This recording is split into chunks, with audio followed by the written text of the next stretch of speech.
Welcome to The Explainer. Today, we're digging into a really fascinating question in the psychology of trading. We're going to look at why so many people who are absolute rock stars in their careers, we're talking top-tier professionals, step into the financial markets and just struggle. We're going to unpack the hidden psychological traps that make trading such a unique beast. So, let's jump right into the big puzzle, because it's a really frustrating one for a lot of people. You have these incredibly accomplished individuals, doctors, engineers, entrepreneurs, people who are at the very top of their game. They walk into the trading arena full of confidence from a lifetime of winning, and they expect to just crush it. But instead, they find themselves stuck in this brutal, demoralizing loop of losses. So what on earth is going on? You know, the root of the problem actually starts with a really simple, almost unconscious assumption. We all just naturally think that the playbook that made us successful everywhere else, our grit, our strategies, our mindset is going to work just as well in the markets. And that one little assumption, it's the first step right into a psychological minefield. And this slide just lays out that disconnect perfectly. Look on the left. That's your career. It's structured, there's a path. You put in more time, more effort, you generally get better results. You can control things. But then you look on the right at trading, and it's just this chaotic, tangled web. The environment is pure, raw uncertainty. Putting in more hours staring at charts doesn't mean you'll make more money. And the biggest difference? You have zero, and I mean zero control over what the market does next. So all that confidence, which was so well earned in other parts of life, becomes this really dangerous psychological trap. It makes people think, hey, trading should be easy for someone like me. It makes them believe that the market will eventually reward their hard work and smarts just like everything else has. But that mindset, it completely blinds them to what trading actually demands.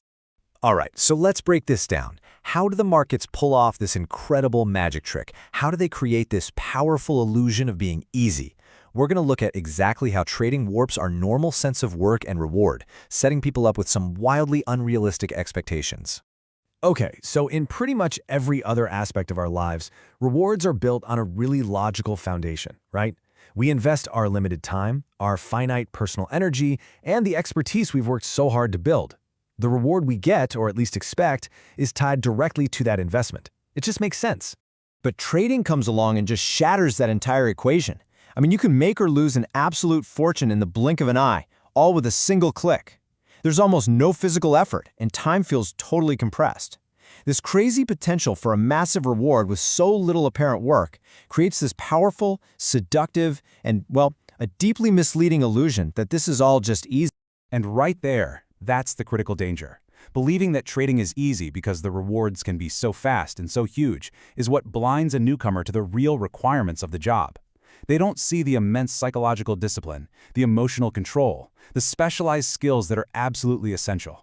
They're just staring at the potential reward, completely unaware of the mental gauntlet they're about to run. So what happens then? What happens when those sky-high expectations, all fueled by this illusion of ease, come crashing head-on into the cold, hard, unpredictable reality of the market? Well, the fallout isn't just about money. It gets deep. It gets emotional. When a trader who walked in expecting to win is instead handed loss after loss, that experience is just crushing. It's a direct assault on their identity as a competent, successful person. It starts to breed these really powerful feelings of inadequacy, guilt, and even shame. And those emotions, they become these huge psychological roadblocks that get in the way of any future progress. And according to our source material, these roadblocks, these big reasons for failure really fall into three main buckets. And you'll notice, it's not about being bad at reading charts, it's all about what's going on inside your own head. Okay, first up is a surprising one. It's a lack of psychological skills.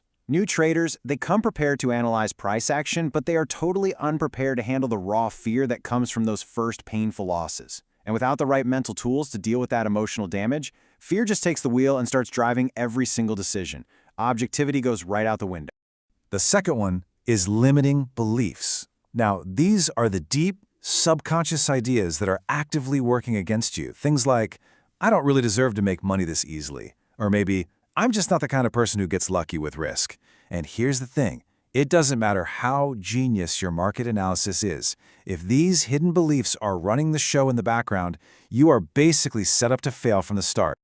And number 3 is a huge one, a critical lack of self-discipline. See, the market gives you total freedom to do whatever you want, whenever you want. But that also means you have unlimited freedom to make absolutely catastrophic mistakes. Without your own strict, self-imposed rules, a trader is just completely exposed. It's like a little kid wandering into a busy highway, totally unaware of the random, devastating dangers all around them. So, all of this brings us to the most important pivot in any trader's career. It's this moment of realization. If you can't control the chaotic, random, external market, what can you control? The answer isn't out there on the screen. It's inside you. You know, the small percentage of traders who actually find long-term success, they all have this same breakthrough. They stop trying to fight the market. They stop trying to force it to do what they want. They finally understand that the only real choice is to adapt themselves to how the market actually works, or, just keep learning the same painful lessons over and over again. And this is such a humbling but absolutely essential thing to accept. Unlike in our jobs, where we can often change our situation or influence the outcome, the market is this massive, unmovable, impersonal force.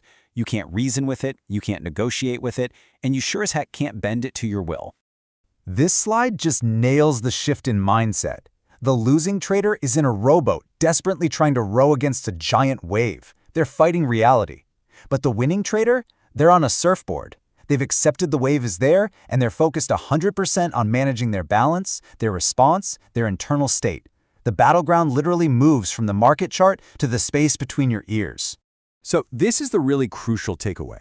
Your experience of the market isn't objective reality. Not at all. It is created piece by piece inside your own mind. The opportunities you see, the risks you feel, the trades you take, all of that is filtered through your own personal set of beliefs, your perceptions, and your rules. You're not playing the market's game. You are playing a game of your own making. And that leaves us with one last really powerful thought to chew on. At the end of the day, the market is just a massive reflection of collective human psychology, all our fear and greed on display. And since you can never, ever hope to master that vast, chaotic, collective mind, the only real game left to win is the one within yourself. The real challenge isn't mastering the market, it's mastering you.